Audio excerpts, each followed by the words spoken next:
ഒരു പിതാവ് എന്നുള്ള നിലയിൽ വളരെ ഡിഫിക്കൽട്ടായ സിറ്റുവേഷനിലൂടെയാണ് ഞാൻ ഈ അടുത്ത് കടന്നു പോയത്. Hi, I am Rustam. I share my parenting journey here. എൻ്റെ ആദ്യത്തെ കുഞ്ഞ് ജനിക്കുന്നതിന് മുമ്പ് തന്നെ എൻ്റെ ഒരു തീരുമാനമായിരുന്നു, ഒരു നല്ല പിതാവായിരിക്കണം, എന്ന് ഇമ്പ്രൂവ് ചെയ്യുന്ന നല്ലൊരു പിതാവായിരിക്കണം എന്നുള്ളത്. എനിക്ക് 2 ആൺകുട്ടികളും 2 പെൺകുട്ടികളുമാണുള്ളത്. അപ്പോൾ ഇവർ ഒരുമിച്ച് ഞങ്ങൾ കളിച്ച് എല്ലാവരും എല്ലാം അങ്ങോട്ടും ഇങ്ങോട്ടും ഷെയർ ചെയ്ത്, പ്രത്യേകിച്ചും അവരുടെ ഒരു പ്രശ്നം ആദ്യം ഉണ്ടായാൽ എൻ്റെ അടുക്കിലേക്ക് ഓടിയെത്തി പറയുന്ന മക്കളെയാണ് എൻ്റെ ചുറ്റും ഉണ്ടായിരുന്നത്. പക്ഷെ ഈ അടുത്ത് എൻ്റെ മകളുടെ ഉണ്ടായ ചില മാറ്റങ്ങൾ ഞാനൊരു നല്ല പിതാവാണോ എന്നുള്ളതിനെ ചോദ്യം ചെയ്തു.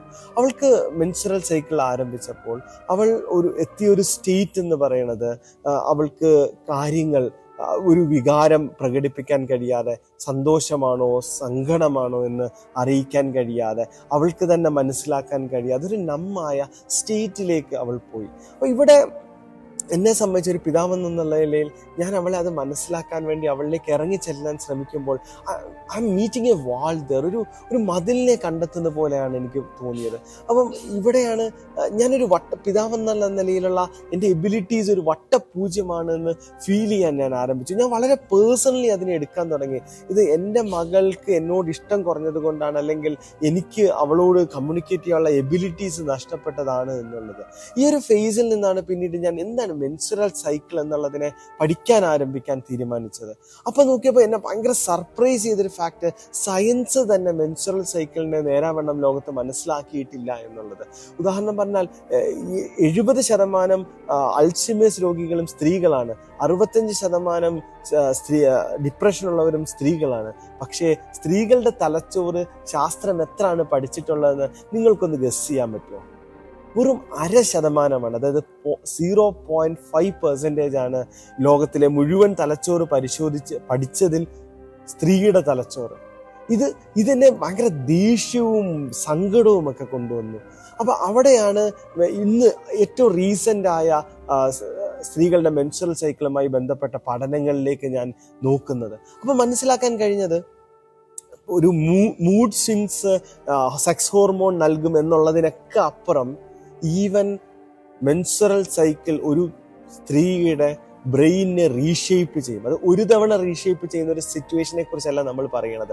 എല്ലാ 29 ദിവസങ്ങളുടെയും ആ സർക്കിളിനിടയിൽ അവളുടെ തലച്ചോറിന്റെ സ്ട്രക്ചർ, അല്ലെങ്കിൽ അവളുടെ തലച്ചോറിലെ വ്യത്യസ്ത ഭാഗങ്ങളുടെ ഡെപ്തും ഒക്കെ മാറും എന്നുള്ളത്. അപ്പൊ ഈ പ്രദേശങ്ങളാണ്, ഈ ചേഞ്ച് ചെയ്യുന്ന പ്രദേശങ്ങളാണ് ഇന്ന് കണ്ടെത്തിയിരിക്കുന്നത് ഇമോഷൻസിനെയും മെമ്മറിയെയും അതേപോലെ തന്നെ ഇന്റർ കണക്റ്റീവ് കമ്മ്യൂണിക്കേഷൻസിനെയും എല്ലാം നിയന്ത്രിക്കുന്ന സ്ഥലങ്ങളുള്ളത്.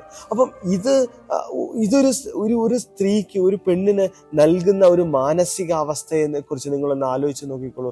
ഇതിലൂടെയാണ് എൻ്റെ മകൾ കടന്നു പോകുന്നത് എന്ന് മനസ്സിലാക്കിയപ്പം സത്യത്തിൽ എനിക്കൊരു സന്തോഷമാണ് തോന്നിയത്. കാരണം എൻ്റെ മകളെ എനിക്ക് മനസ്സിലാക്കാൻ കഴിയുന്നു എന്നുള്ള സന്തോഷം. ഞാൻ വളരെ പേഴ്സണലായി എടുത്തൊരു കാര്യം പേഴ്സണലായി എടുക്കേണ്ടതില്ല എന്നുള്ളതും, ഞാൻ എൻ്റെ മകൾക്കുള്ളൊരു എൻവയോൺമെന്റ് ആണ് ക്രിയേറ്റ് ചെയ്യേണ്ടത്. അല്ലാതെ അവളെ ഇങ്ങനെ മാറ്റാൻ ഞാൻ, അല്ലെങ്കിൽ എനിക്കനുസരിച്ച് പഴയതുപോലെ മാറ്റാൻ ഞാൻ ശ്രമിക്കുന്നത് അബദ്ധമാണെന്നുള്ളതും, മറിച്ച് ഞാനാണ് എൻ്റെ മകളുടെ പുതിയ മാറ്റങ്ങളെ ഉൾക്കൊള്ളേണ്ടതെന്നും അത് വളരെ ബയോളജിക്കലായ ഒരു പ്രോസസ്സാണെന്നുള്ളതും,